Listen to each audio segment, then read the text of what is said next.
Começando aqui o nosso podcast, o Cassolcast aqui, com o Vinícius Machado, um gestor de investimentos, gestor de um fundo de investimento, né? Coordenador de um family office, então uma empresa que organiza e gerencia os bens ou o dinheiro de uma família, né? Queria que tu começasse aí, Vinícius, introduzindo e falando um pouquinho de ti, assim, como é que é esse trabalho, com o que tu trabalha, e depois tem várias outras coisas interessantes aí para a gente falar sobre a estruturação, porque a gente, quando fala de dinheiro, às vezes a gente pensa no dinheiro como uma coisa separada do resto, né? E o dinheiro é só um meio, né? Que a gente pode usar para várias coisas. Depois a gente vai falar disso. Mas me introduz primeiro, fala um pouquinho sobre tu, né? Como é que tu é, quem é o Vinícius, e qual é o teu negócio, como que ele funciona. Perfeito, perfeito. Obrigado pelo convite, Marco e Vivian. E eu sou economista. O economista é aquele sujeito que estuda um pouco sobre ciências humanas, ciências exatas e tenta desvendar o mundo olhando as coisas por meio do dinheiro. E nesse sentido, quando eu comecei no mercado financeiro há 15 anos atrás, não vou voltar tanto a história aqui, mas é só para ilustrar que naquele momento eu me apaixonei pelos investimentos. Achei um negócio muito curioso, né? Da bolsa que sobe, que cai. E os investimentos começaram a fazer parte do meu dia a dia, da minha vida, do meu trabalho. E nesse tempo eu fui percebendo que por melhor que as pessoas estivessem investindo, ganhando dinheiro, estavam felizes, aumentando seu patrimônio, o dinheiro naquele momento era muito mais do que simplesmente ver o número crescer. E eu comecei a perceber que às vezes acontecia, por exemplo, o sujeito está ganhando nos investimentos e da noite para o dia ele pediu um resgate. E eu, obviamente, perguntava o que está acontecendo, não está satisfeito, está rendendo tão bem? Perdi com os impostos, caí na malha fina, tive um problema numa empresa. Aí eu disse, não, peraí, acho que é interessante eu começar a prestar atenção nessa questão dos impostos. Hoje tem 2 advogados na empresa que lidam com isso, né? Então eu comecei a prestar atenção nisso. Em determinado momento, eu comecei a perceber que as pessoas tinham dúvidas sobre ter filhos, por exemplo. Claro, várias dúvidas de várias coisas, mas uma delas era o dinheiro. Não, mas espera aí, então o dinheiro também tem a ver com isso. E comecei a prestar atenção nisso, fiz uma pós-graduação em Neurociência e Comportamento, pela PUC, e comecei a prestar atenção nessa questão comportamental. E o dinheiro se tornou muito mais do que só investimentos. Por isso que eu deixei de ser o cara que só faz investimentos para atender famílias, levando a eficiência do dinheiro, levando o dinheiro de uma forma que incorpore na rotina sem ser um problema. Inclusive, exatamente sobre esse assunto, por exemplo, a coisa das sucessões, né? Exato. Que às vezes pode parecer uma bobagem, ninguém está muito preocupado com isso, mas as famílias que se estruturam para isso fazem essa transição muito mais adequadamente, com um custo muito mais baixo, com uma maneira muito mais eficiente e mais fluida, né? E quem não está, às vezes, por uma coisa burocrática boba, acaba tomando um golpe fortíssimo, né? E que às vezes quebra a família, né? Numa coisa assim, por falta de estruturação nesse sentido. Tu és médico, tu sabe que existem vários tabus, né? Então, na nossa sociedade, falar de sexo, o homem que vai no urologista fazer um exame lá, né, do toque, coisa assim. Tem várias coisas que são tabus na nossa sociedade, mas o dinheiro é um grande tabu. E entre as famílias, entre os próprios membros da família que não falam sobre dinheiro. Quando essas pessoas elas vêm até nós e participam desse nosso family office, estão junto conosco, é curioso como esses assuntos ficam um pouco mais naturais com o tempo. E elas sentem liberdade de conversar com seus familiares sobre dinheiro. E na maior parte das vezes esse assunto da sucessão, que é uma coisa complicadíssima do ponto de vista jurídico, né? Tem várias situações, coisas esquisitas, né? Da nossa legislação. E às vezes umas bobagenzinhas que muda tudo, né? Sim, com certeza.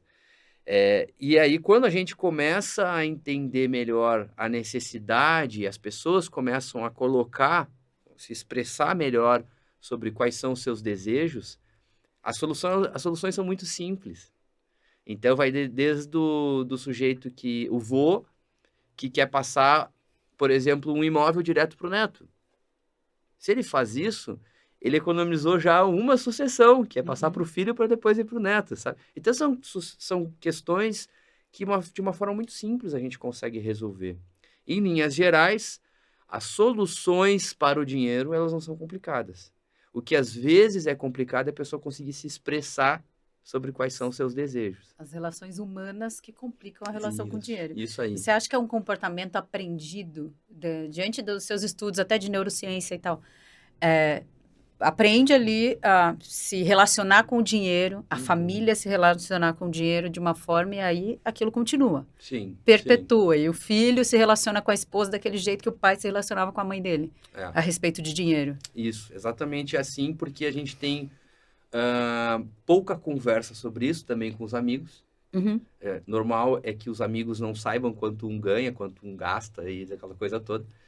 Então, a gente não tem muito com quem aprender. Às vezes nem os pais falam. Então, a gente vai pescando ideias conforme o comportamento. Inclusive, no início, quando eu recebo essas famílias, eu tenho uns questionários que eu faço individualmente com cada um. Eles respondem sozinho, em casa, é sem consulta. Tá? É sigiloso. É sigiloso também, cada um na sua. E é sem consulta, não pode entrar para ver o extrato do banco, não pode nada. É simplesmente um momento quieto, 10 minutinhos, e respondem as coisas. Por que eu faço isso? Por conta das percepções. Tem tanto sujeito que acha que ganha mais e, na verdade, ele não faz sobrar aquele dinheiro, ele tem muita despesa também, ele não consegue, como também o oposto. E também tem lá no questionário frases que meu pai falava, minha mãe falava, o meu cônjuge falava. Perfeito. Ou fala, né? Então, olha, aquele sujeito é muito rico, mas também nasceu em berço de ouro.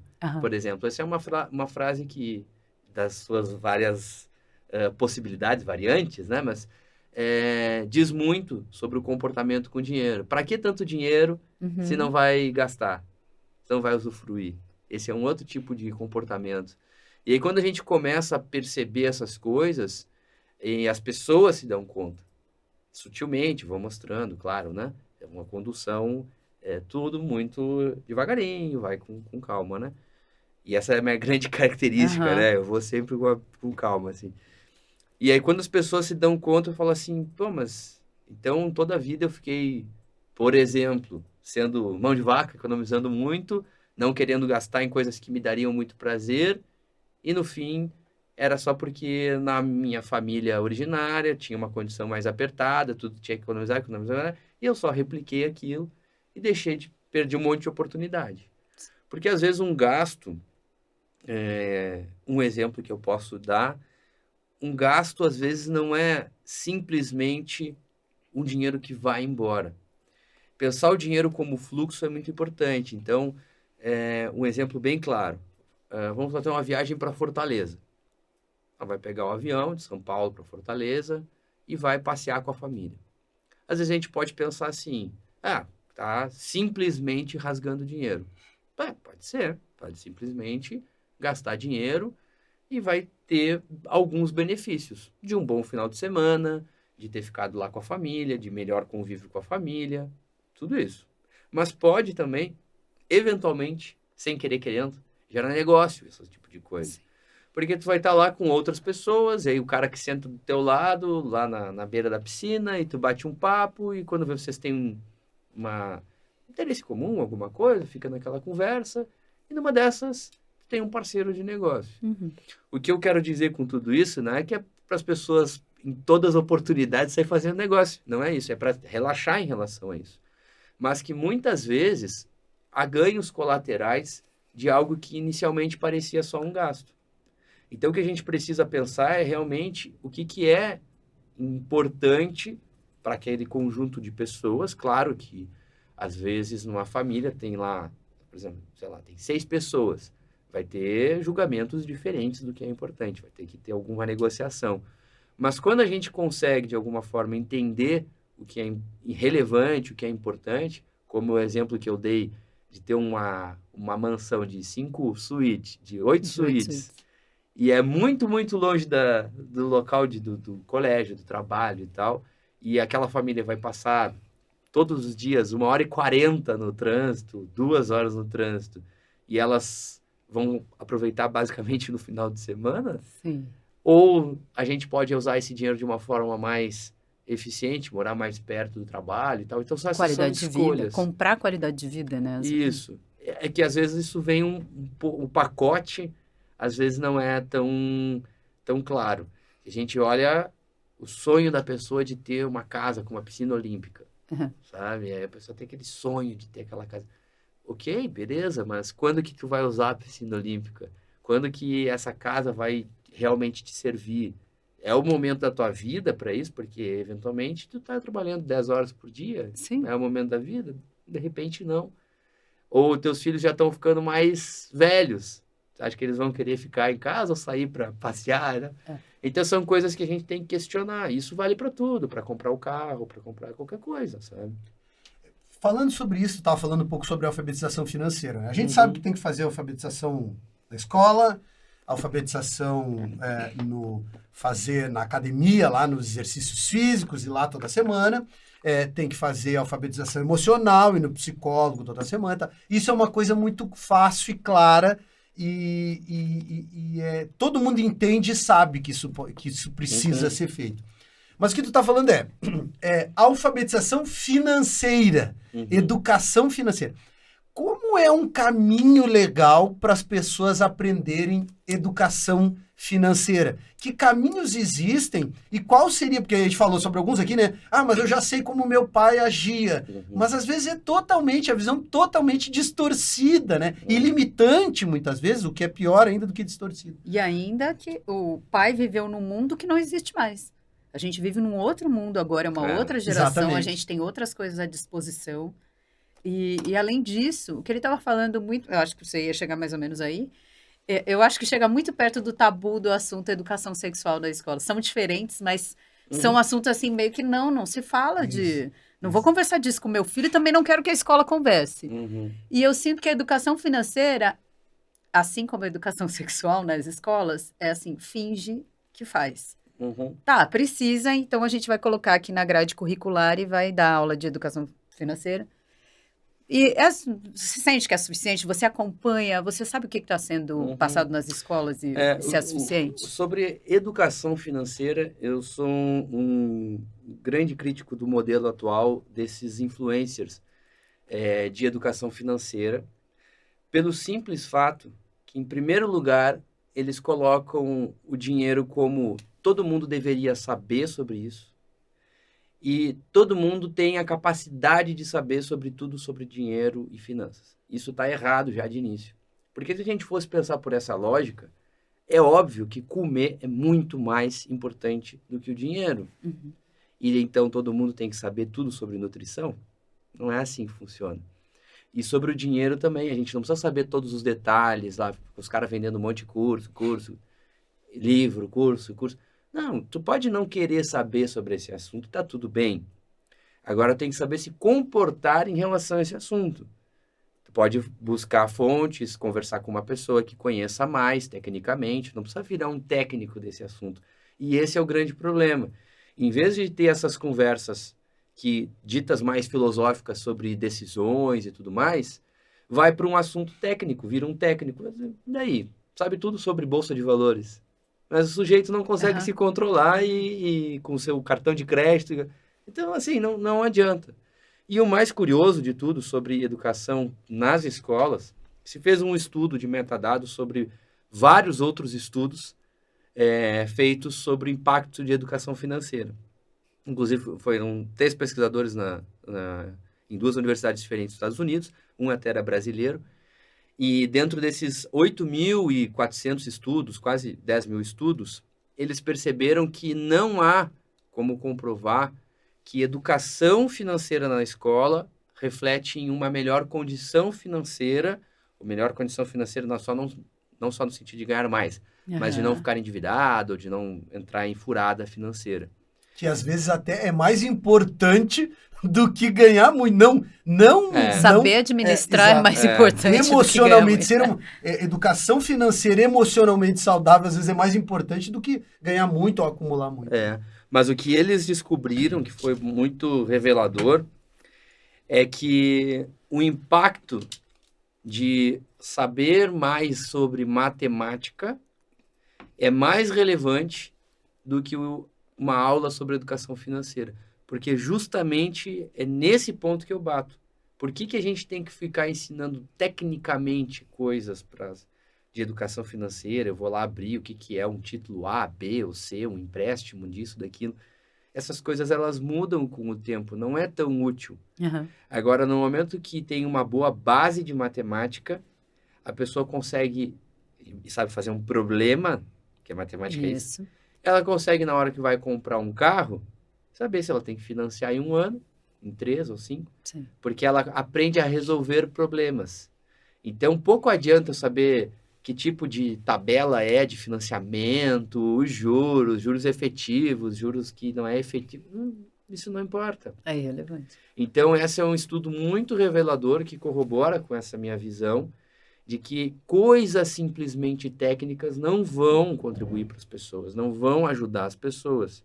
Claro que vão ter indivíduos que gostam do assunto e querem ir atrás, como poderiam gostar de marcenaria, tudo bem. Eu fico super feliz quando tem clientes que gostam muito, a gente fica conversando de coisas técnicas, mas não é uma coisa necessária, a gente não tem essa necessidade. Agora, para as crianças, elas entenderem que uma dica bem interessante para passar para pais, assim, a criança entender que ela não tem possibilidade de comprar presente a cada vez que vai numa loja de brinquedo, é algo muito relevante. Em seguida, eu vejo crianças chorando na hora de ir embora da loja de brinquedo. Eu fico torcendo para não ganhar, né? Porque é importante. Aprende o valor, né? Saber ganhar esse não. Saber que não, agora não. Não, agora não vai ter. Quer mesmo muito esse brinquedo? Tá bom. Então, logo mais, ou uma data comemorativa, ou que não seja, ou do que há 3 meses a gente vê, continua querendo isso muito, é realmente importante para tentar, então a gente vai comprar. Claro, não precisa só esperar o Natal ou o aniversário, mas entender que a gente precisa ter um tempo para maturar os nossos desejos. Sim. E isso é muito mais importante do que eu pegar uma criancinha e começar a ensinar o que é poupança e tal.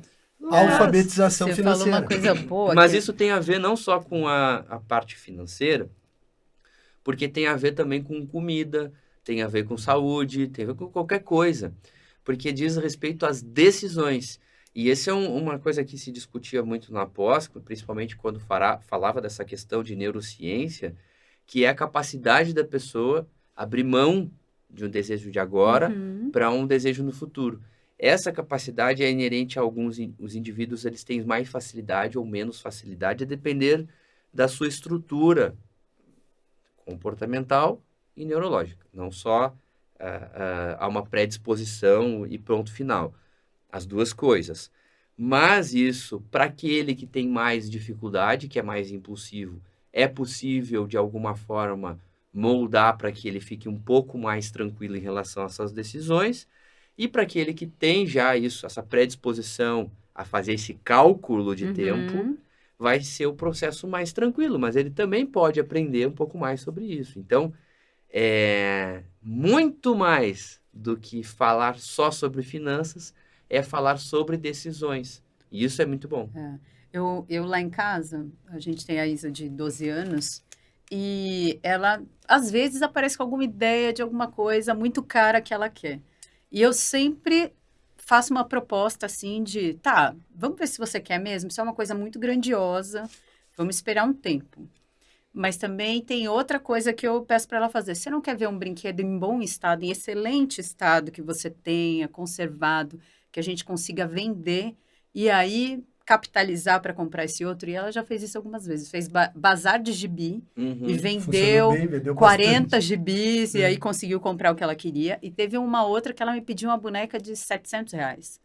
Para mim, caríssima essa boneca. Eu acho um valor absurdo para pagar numa boneca. E aí eu falei, você quer mesmo? Eu não tenho coragem de pagar isso numa boneca. A gente pode esperar uma data especial e talvez se você ainda vai querer. Ou você vê se você quer, por exemplo, manter essas princesas. Ela tinha umas princesas que valiam bastante. Ela ganhou num aniversário de vários parentes. E aí tá, juntou a coleção das princesas, vendeu e conseguiu R$ 600. E achamos a boneca na promoção, comprou a boneca por R$ 600.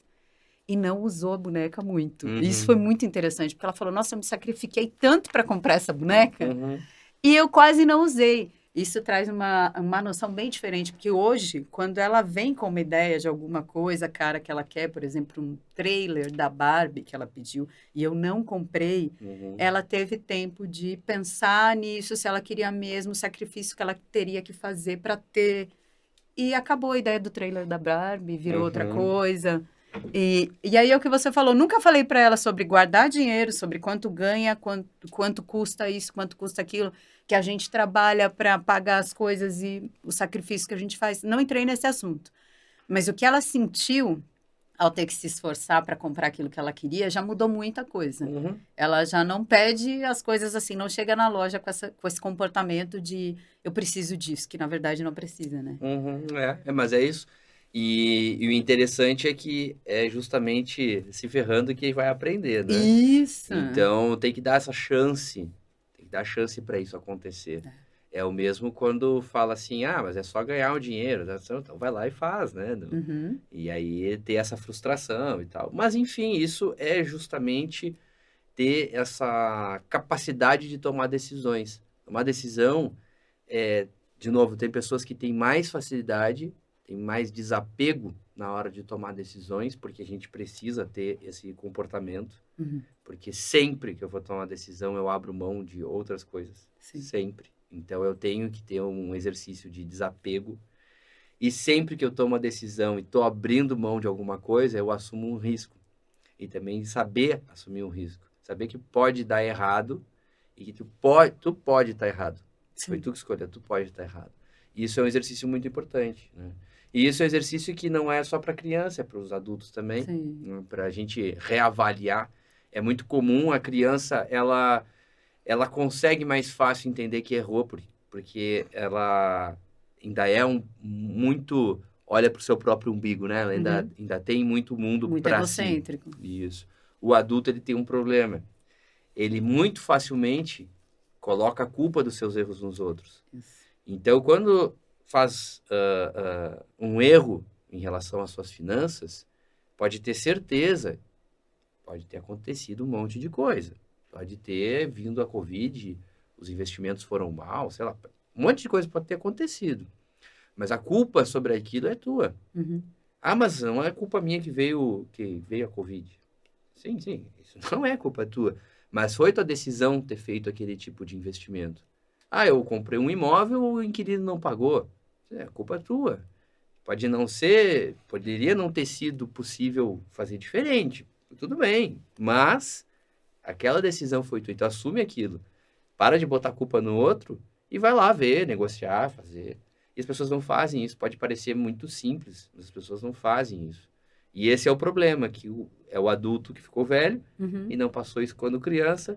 E hoje em dia não consegue rever isso aí. É muito comum isso nos investimentos. O cara faz um investimento frustrado e aí ele fala assim, não, agora deixa lá pra gente ver se melhora. O cara comprou um imóvel, por exemplo, num preço ruim, um imóvel, um lançamento, aí tem um condomínio com outros 150 apartamentos iguais, todo mundo querendo vender, ele não consegue nem vender nem alugar. Aí ele fala assim, não, deixa lá que logo se resolve.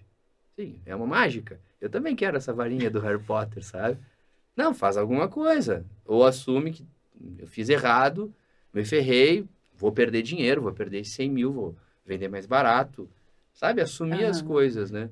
E as pessoas não têm esse pragmatismo, normalmente. Porque mudam de ideia. Você percebe isso? Que assim, eu estava certo, então eu não posso mudar de ideia agora. Pode ser uma convicção, até um ego ferido ali de não estava errado, então eu vou manter a minha decisão. E aí bota a culpa em outra coisa. Bota na Covid e por aí vai, né? Isso aí. Agora... mas esse corretor que me vendeu me passou para trás, né? Também, realmente, pode existir pessoas que estão mal intencionadas, mas a sua decisão de comprar foi tua, né? Então, assim, não... é complicado isso, né?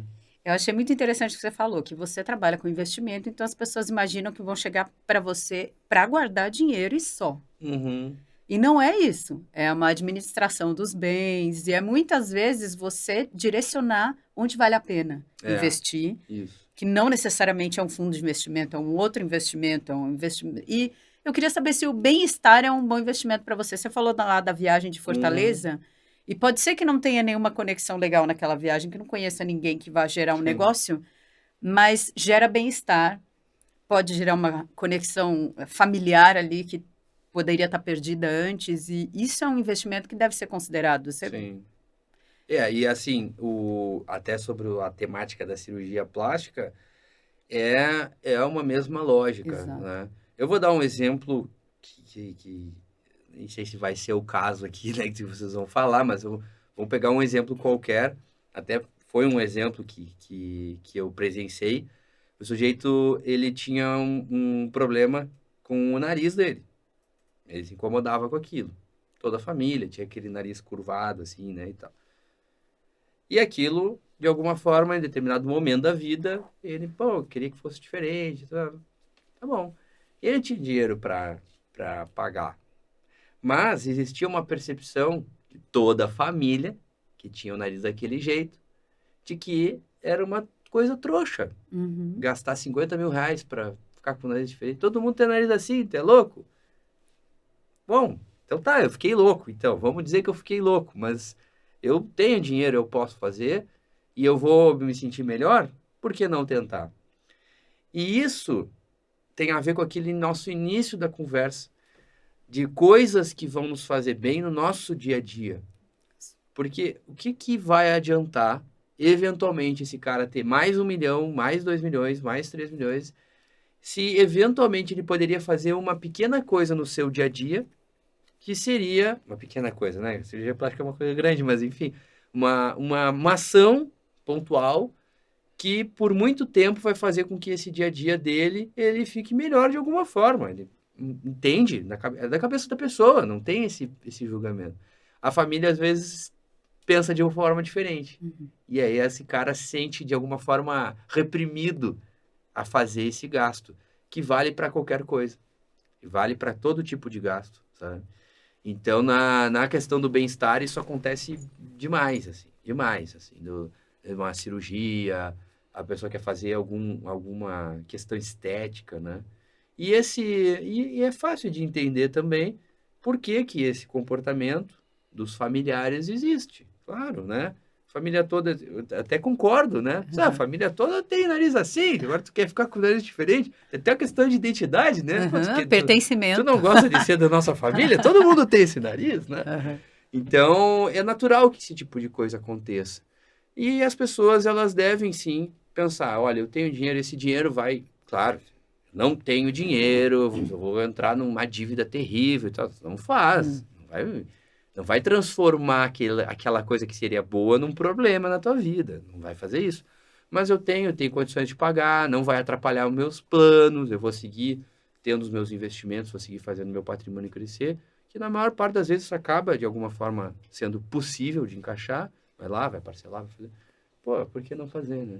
Então, a gente vê, assim, as pessoas, às vezes, estão presas a alguma coisa por preconceitos dele mesmo, ou da família, ou seja o que for.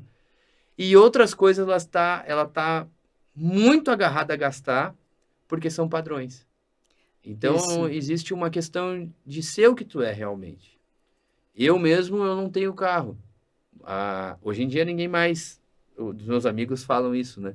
Mas muitas vezes eu já escutei essa conversa, assim, bom, Vinícius, quanto que tu gasta de Uber? Eu gasto uns 3 mil, 4 mil reais, porque eu trabalho com a questão comercial, ando bastante em São Paulo, então eu gasto bastante. Mas dava para comprar um carro. Sim, eu sei, dava para comprar um carro, é verdade.